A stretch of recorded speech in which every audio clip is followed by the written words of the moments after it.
Hi, my friend. It's Pat Sloan here.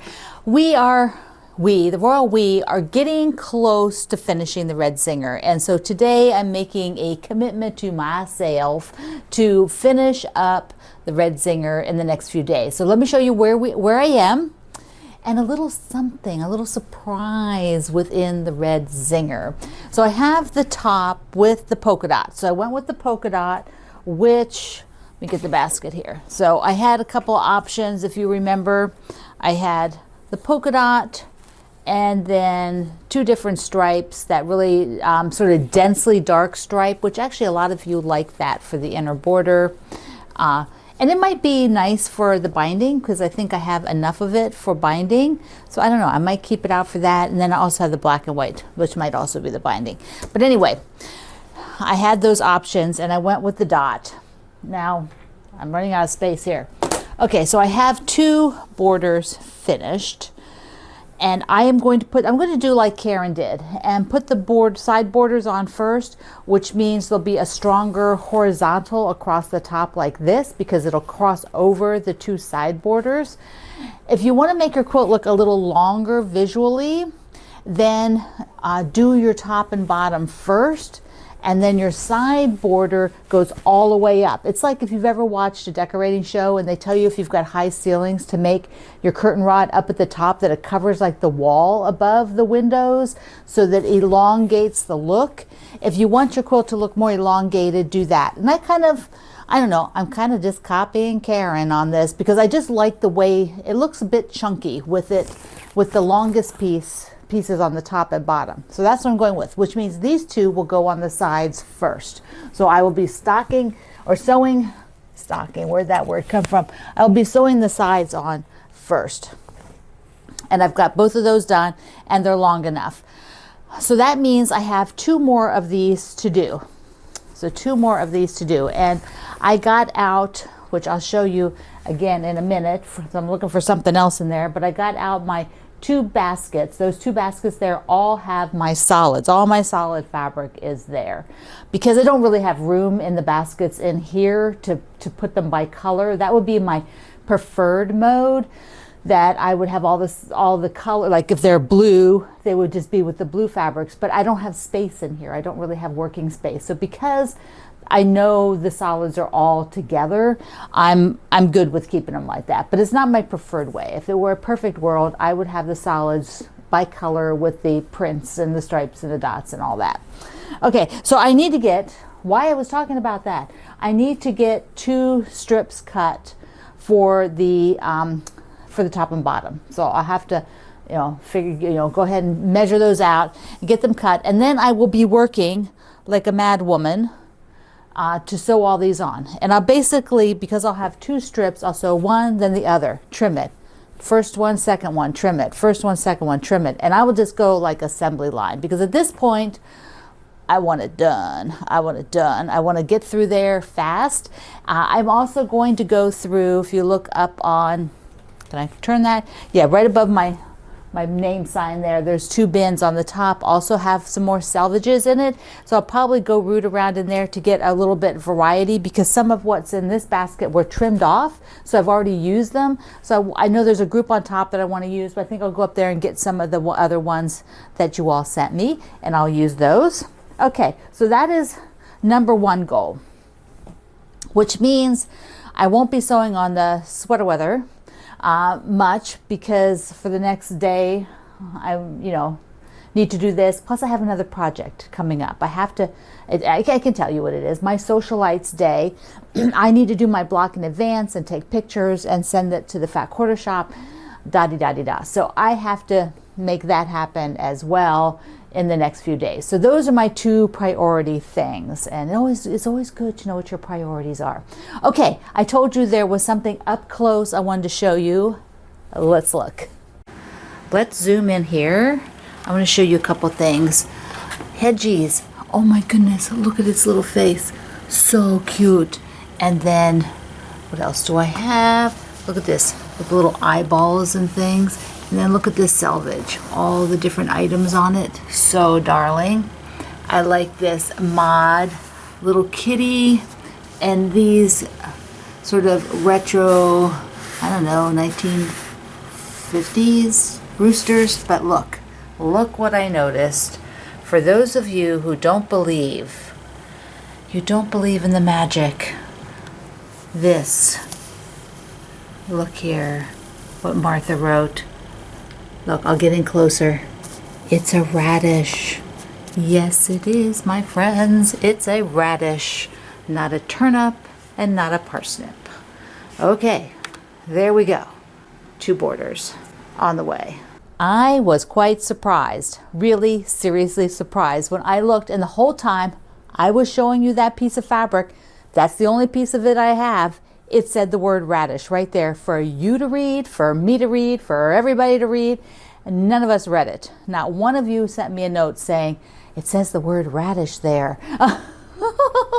So why do you think radish was in my head? Because I was reading it and didn't even know about it. Plus it looks like a radish to me. But anyways, that's the one vegetable that's shaped like that we always get. But I don't eat radishes. I don't like the taste of them. Greg loves radishes, loves them. So he gets the radishes. Okay, there you are. So that's our red Zinger talk. Now, I have on the calendar, will you be my neighbor? And I'm not really sure why I put it there, but we'll talk about it anyway. Sometimes I'm like, what is that doing there? I got the backing done, so maybe I didn't tell you that. I don't know. It's sort of like I've got so many things wrapping up. So I'm using my wide back Harmony in black and white. So I'm using this one for the back of the Be My Neighbor. Now this is got Christmas fabrics in it, but to me they're not heavy Christmas feel. It's so I'm feeling like I didn't really want to put a Christmas back, and I'm going to hang this for the most part, and then someday it will be given away. All my quilts will be given away at some day. Not sure when, but this one I'll keep for quite a while because I love it so much. So here's mine, and I'm hoping that you will share your Be My Neighbor. Will you be my neighbor? And if you still have just a little bit to finish yours up, get it done. Get that done. All right, let me do a mail call.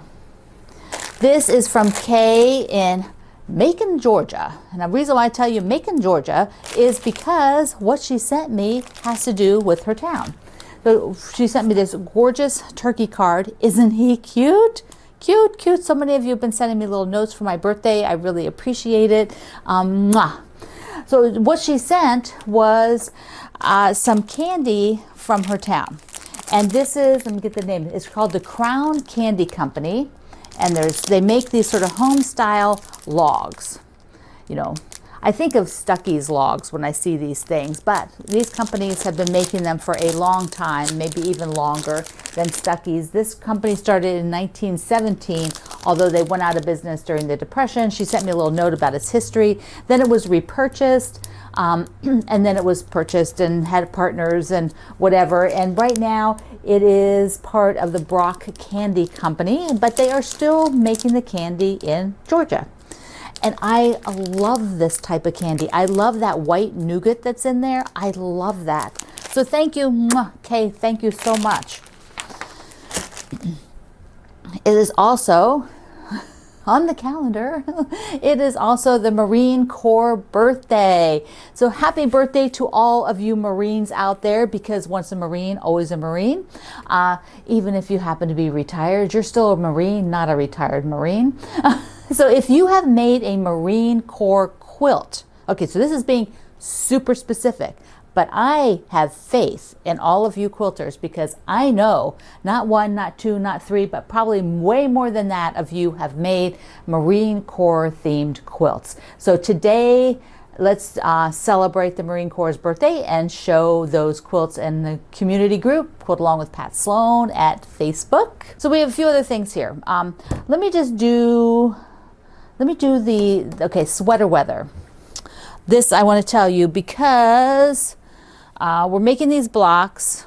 Here, let me get them. We're making these blocks, and I am doing the corners with both colors on a block.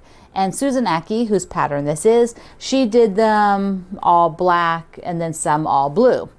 But my brain just works differently, and I decided that I would rather be able to shuffle my pieces around and not figure out which ones will be black corners and which ones will be blue corners in advance. This way I don't have to figure out anything in advance. I just make them all the same, and then I can put them anywhere I want, and they can touch anything else, and I don't have to worry at all about placement.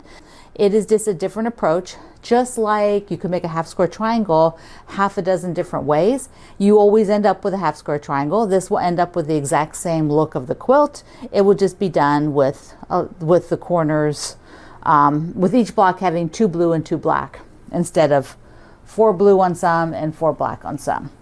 Now I have a little clip on working on the Secret Lives of Color. So I've got the Secret Lives of Color, and I'm going with, I'm going with the alphabet and the little inner border of this pink, this soft pink, and then I'll be doing the binding with this soft pink.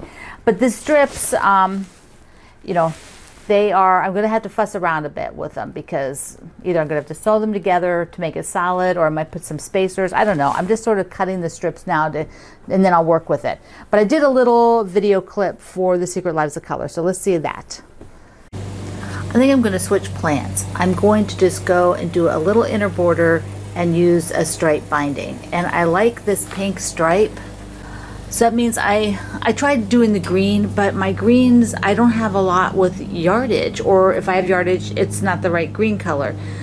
So I didn't have enough to do, I didn't have a stripe, and I didn't have enough green that worked for the inner border. I need to get some bigger pieces of green. So if I do pink, this is a really, really soft pink, which I like. So that means, all right, I looked through here and I found these two that I think the darker one is a different, sort of a different shade of pink to out there, do you see? But I think this one, because it's lighter and has the little pops in it, I think this will be good for an inner border. So I'm gonna try for that, so that I can get this one done and off to be quilted. I don't know how wide I want to do the alphabet. I have to measure how much I have. I may have to do a little creative border work to maybe put some spacers every so often if it's not long enough, because I want the alphabet, of course, to go across right side up and down the sides right side up. So I might put some strips in there. And you can hear that Greg is mowing the lawn. Maybe you can't hear it. I can hear it because the door is open. So I have some fabric I want to show you. I want to talk about the Jolly Bar 4 sampler that we're doing in January, and then I have a Q&A. So the Jolly Bar 4 we are doing it's not now, but we're talking about it. You want to get ready, you want to get your fabric. You can use a layer cake and cut it in half, because a layer cake in half would be a Jolly Bar, in half. Or use the Jolly Bars as they come. So you want to get all prepared for that. And I showed you this one, which is called Slow Stroll, and a lot of you absolutely adore this. Some of you have already bought it. You think I should use this one. And I'll tell you what, it would be fabulous. So if you're going to use it, it will be fabulous. But I decided to go with the Happy Days, or whatever it was, by Corey Yoder, because by the time we're making this in January, I want light fabric, and that Happy Days reads, it's got a lot of reds and whites, and it just feels more like what I want to sew with and be showing in January. So this, though, I want to sew with now. Who else just feels the need to start something new? Yeah, and I know I'm starting something new, a lot of different new things, but sometimes I just want to make something really, really fast, like when you make my Oh My Stars or something like that. But I want to use this where you see a lot of the fabric from this Slow Stroll. So let me show you. So I love the book, the Perfect 10 Quilts. There's also a ruler if you guys like to have really custom rulers. This one is custom done to go with the book, to go with layer cakes. So I really like using that. And once again, the fabrics here are delicious. The plum and the rust, the green, they're just the colors of now, which is why I'd like to sew something. This teal, yum, yum, yum, and this sort of grayed plum. Okay, so in this book, there is a quilt. There's a quilt which I've done before called French Vanilla. And it's a great quilt because you have all of these pieces that are cut. The layer cake is kind of cut up, and then you have sashing, and then between the units, and then between the blocks themselves. And so I think it's a great way to show off the fabric, and I think I want to do that.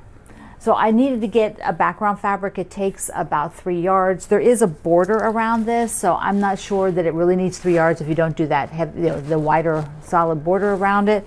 Maybe I'll order some of the fabric line to put around it instead, so do a skinnier border out of the solid, but I need a solid. So let me just show you a little clip. I drug these in here.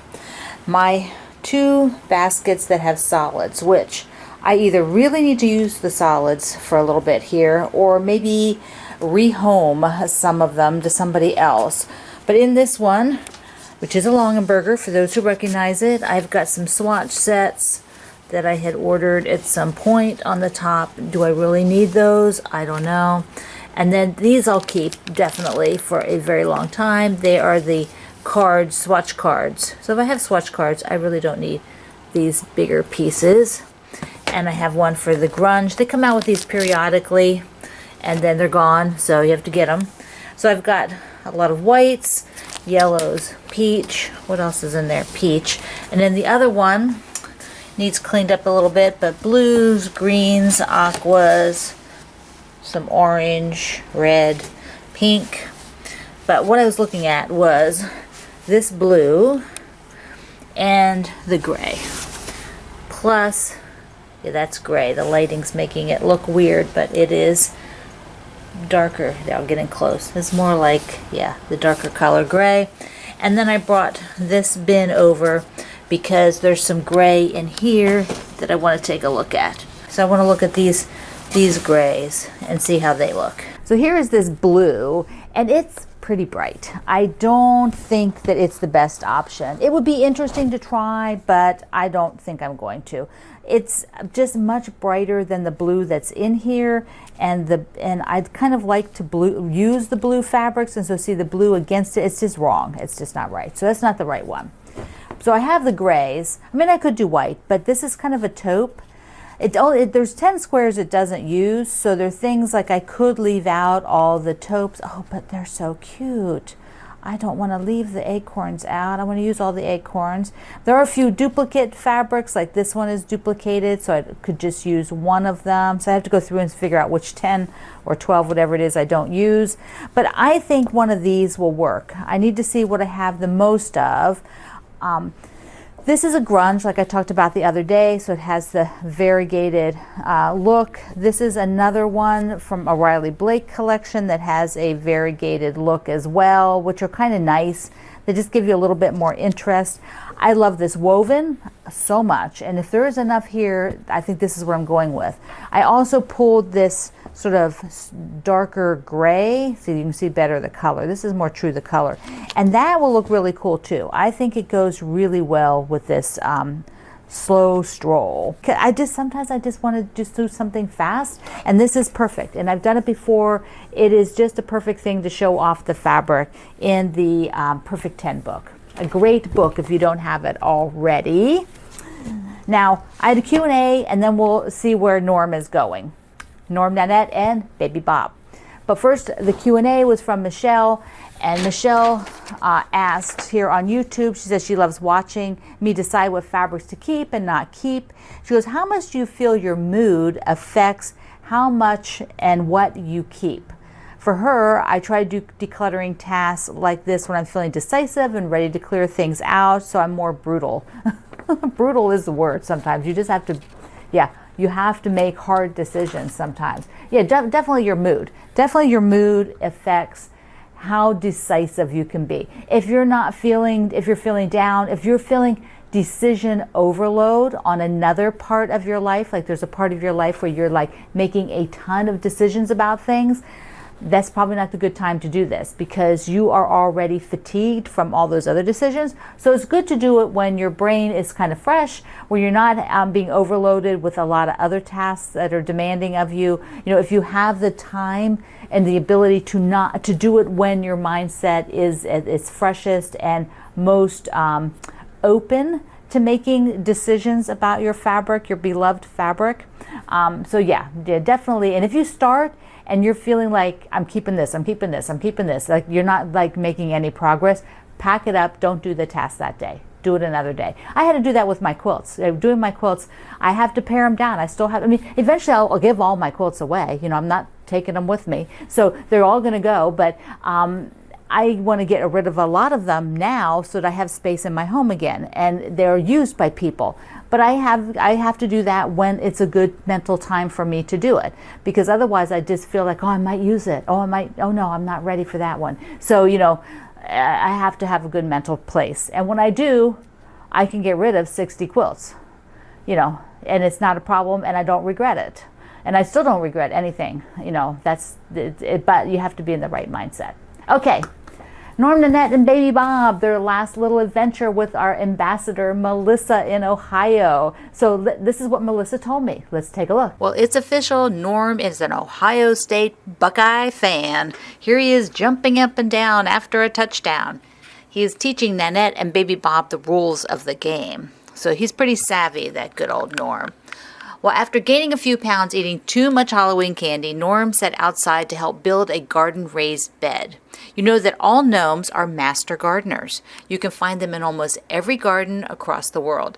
The raised beds came out really awesome, and I can't wait to plant in them this coming spring. We had great big plans to go to Shipshewana, Indiana. That's in Amish Mennonite County, and of course also the home of my wonderful quilt shops. The night before, though, Baby Bob had a tummy ache, and it was decided to keep him home on Friday.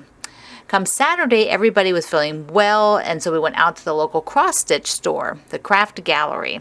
The nice lady who took our pictures just so happened to also be a Sloaney from Columbus, Ohio. Hey there! Nanette was bedazzled by all the pretty thread and linen fabrics. She was awed by all the wonderful samples and patterns. Finally, a decision was made. We're going to do the Halloween sampler by Teresa Kogert. Maybe we can stitch along with Aunt Pat, if she gets started. Haha. I'm so sad that the gnome family is off to their next destination. But where will it be? Was it by boat across Lake Erie to Canada? Or is it by train? We all know that they love trains. So when you see one go by your town, you might look really hard and wave to Norm, Nanette, and Baby Bob. Well, I am very excited to have them move on and go to a new location. Melissa was so sweet to do enough for 3 different posts on their adventures. That's a little more than I expected, so I thank you so much, Melissa. And I will tell you in another week or so where they are in their next adventures. So today is the commitment to finishing the red Zinger. I just need 2 more of these. Just two. How hard can that be? Famous last words. So I love you. Mwah.